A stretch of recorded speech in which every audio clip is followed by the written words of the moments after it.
হাথিবাৰীত সংঘটিত হ'ল চুৰিকাণ্ডৰ ঘটনা। মন্দিৰৰ তলা ভাঙি চোৰে লুটি নিলে সোণৰ অলংকাৰসহ নগদ ধন। শনিবাৰে নিশা দক্ষিণ শালমাৰা মানকাছাৰ জিলাৰ হাথিমাৰীৰ আছামেৰ আলগাৰ বৰ্মনপাৰা কালী মন্দিৰত সংঘটিত হৈছে এই ঘটনা। ঠাইখনৰ নাম আছামেৰ আলগাৰ বৰ্মনপাৰা। এটা যোৱা ৰাতি মানে চুৰি হৈছে আমাৰ মন্দিৰত। মন্দিৰ তালা মাৰা আছিল, ট্ৰেংটো আছিল, ট্ৰেংতো তালা মাৰা আছিল। আমি পুৱাতে আহি দেখোঁ যে তালা ভাঙা, তালাটোও নাই, তাৰপিছত ট্ৰেংটো নাই। ট্ৰেংটো আমি বহুত দূৰত পালোঁ, মানে মাকৈ খেতিৰ ফালে পাইছোঁ। তাৰপিছত আমি গাঁৱৰ ৰাইজক মাতিলোঁ যে এনেকৈ বেপাৰ হৈছে, আহক। আমাৰ মানে কাঁহৰ থাল বাতি আছিল আৰু সোণ আছিল 2 ভৰিৰ নিচিনা, আৰু নগদ হেণ্ডকেছ টকা আছিল 12,000 নিচিনা। নগদ টকা লৈছে। আৰক্ষীক আজি মই কৰিলোঁ আৰু কি আহা কথা কৈছে ফোন যোগাত। আৰক্ষীক আমি এইটোৱে মানে কি বিচাৰ চাওঁ, আৰক্ষী এজন চোৰবিলাকক ধৰি শাস্তি দিব লাগে। ইয়াত আজি ৰাতি এই মন্দিৰৰ চুৰিকাণ্ড হৈছে।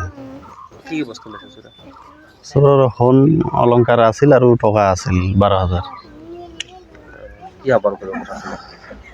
আমি এইটোৱে আহ্বান কৰিম প্ৰশাসনক যাতে উচিত তদন্ত কৰি দোষীক কৰায়ত্ব কৰি কঠোৰ শাস্তি দিয়ে। এইটো আছামেৰ আলগা বৰ্মনপাৰা, এইটো আমাৰ হাথিমাৰী খাৰুৱান্দা আৰক্ষী চকীৰ। হাথিমাৰীৰ পৰা আব্দুল আৱাল আহমেদৰ ৰিপৰ্ট, সংবাদ লহৰ।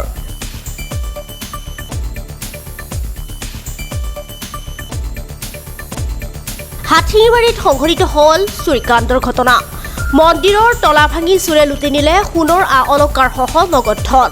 শনিবাৰে নিশা দক্ষিণ শালমাৰা মানকাছাৰ জিলাৰ হাথিমাৰীৰ আছামেৰ আলগাৰ বৰ্মনপাৰা কালী মন্দিৰত সংঘটিত হৈছে এই ঘটনা। ঠাইখনৰ নাম আছামেৰ আলগাৰ বৰ্মনপাৰা। এটা যোৱা ৰাতি মানে চুৰি হৈছে আমাৰ মন্দিৰত। মন্দিৰ তালা মাৰা আছিল, ট্ৰেংটো আছিল, ট্ৰেংতো তালা মাৰা আছিল। আমি পুৱাতে আহি দেখোঁ যে তালা ভাঙা, তালাটোও নাই, তাৰপিছত ট্ৰেংটো নাই। ট্ৰেংটো আমি বহুত দূৰত পালোঁ, মানে মাকৈ খেতিৰ ফালে পাইছোঁ। তাৰপিছত আমি গাঁৱৰ ৰাইজক মাতিলোঁ যে এনেকৈ বেপাৰ হৈছে, আহক। আমাৰ মানে কাঁহৰ থাল বাতি আছিল আৰু সোণ আছিল 2 ভৰিৰ নিচিনা, আৰু নগদ হেণ্ডকেছ টকা আছিল 12,000 নিচিনা।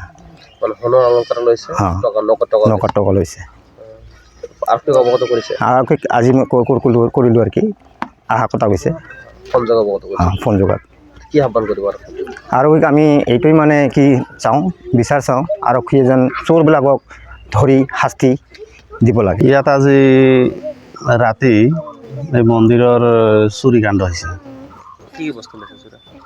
চোৰৰ সোণ অলংকাৰ আছিল আৰু টকা আছিল 12,000।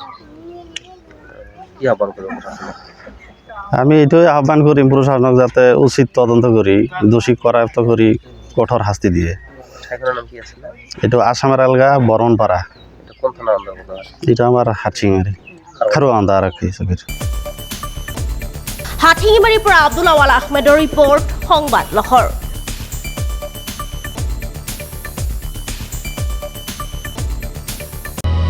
অসমবাসী তথা ডিমৰীয়াবাসীৰ বাবে সুখবৰ। কামৰূপ মহানগৰ জিলাৰ সোণাপুৰত স্থাপন ডিমছ হাস্পতাল এণ্ড নাৰ্ছিং হোম। উপলব্ধ বিভাগসমূহ: general medicine, gynaecology, general and laparoscopic surgery, orthopaedic surgery, paediatrics and neonatology, palliative medicine, pain clinic, dermatology, ENT, urology. দুৰ্ঘটনা আৰু জৰুৰীকালীন সেৱাৰ বাবে 24 ঘণ্টাই উপলব্ধ ডিমছ হাস্পতাল এণ্ড নাৰ্ছিং হোম। অত্যাধুনিক সা সুবিধাৰে পৰিপূৰ্ণ ডিমছ হাস্পতাল এণ্ড নাৰ্ছিং হোমত উপলব্ধ digital X-ray, 24 hours pathology, ECG, PAC clinic, 24 hours RMO doctors. ঠিকনা: বৰঘাট, সোণাপুৰ, কামৰূপ মহানগৰ জিলা। যোগাযোগৰ নম্বৰ 8009040080।